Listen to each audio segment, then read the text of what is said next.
నమస్తే అందరికీ, welcome to my channel. ఈ చెట్టు అనేది అందరికీ తెలిసి ఉంటుంది ఆల్మోస్ట్. ఈ చెట్టుని గునుగు చెట్టు అంటారు. ఇప్పుడు దీన్ని ఎందుకు పట్టుకొచ్చాను అనుకుంటున్నారా? దీని గురించి నేను యూట్యూబ్లో ఇన్స్టాగ్రామ్లో చూసింది మీకు చెప్పనీకి వచ్చిన. ఇది మనకి ఒక బతుకమ్మకి పేర్వనికి మాత్రమే అని మనం అనుకుంటాము, కానీ దీనివల్ల ఎన్ని ప్రయోజనాలు ఉన్నాయనేది నేను చూసింది మీకు చెప్పనీకి వీడియో తీశాను. నాకు తెలిసినంత వరకు ఇది మన కలుపు మొక్కగానే భావిస్తాము, లేదంటే మన బతుకమ్మ పండగకి బతుకమ్మ వేర్చుకొనికి గునుగుని వాడుకుంటాము. అంతే తప్పితే దీన్ని తింటారు వండుకుంటారని అయితే తెలీదు.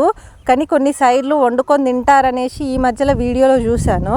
కాకపోతే దానివల్ల ప్రయోజనాలు కూడా ఈ మధ్య వీడియోలో చూశాను. అందుకే అందరికీ తెలుసో లేదో ఒకసారి వీడియో చేద్దామని చేస్తున్నాను.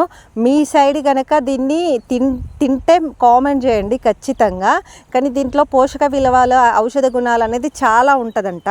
మన బ్లడ్ రక్తశుద్ధి చేయనీకి, మలబద్ధం తగ్గనీకి, జీర్ణక్రియ పెరగనీకి ఈ గునుగు ఆకు ఎంతో మేలు చేస్తుందంట.